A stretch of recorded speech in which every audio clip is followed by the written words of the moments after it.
যার ঈশ্বর লাভ হয়েছে তার অহংকারের দাগমাত্র থাকে, কাম ক্রোধের আকার মাত্র থাকে, বালকের অবস্থা হয়। বালকের যেমন সত্ত্ব রজ তমগুণের মধ্যে কোনো গুণের আঁট নাই। বালকের কোনো জিনিসের উপর টান করতেও যতক্ষণ, তাকে ছাড়তেও ততক্ষণ।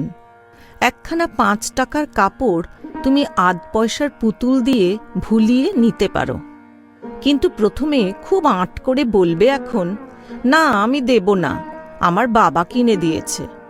বালকের আবার সব্বাই সমান, ইনি বড় উনি ছোট এরূপ বোধ নাই, তাই জাতি বিচার নাই। মা বলে দিয়েছে ও তোর দাদা হয়, সে ছুতোর হলেও এক পাতে বসে ভাত খাবে।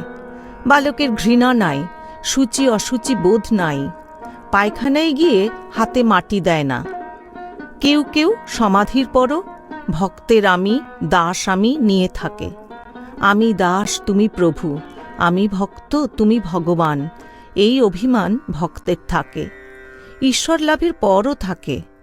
সব আমি যায় না, আবার এই অভিমান অভ্যাস করতে করতে ঈশ্বর লাভ হয়।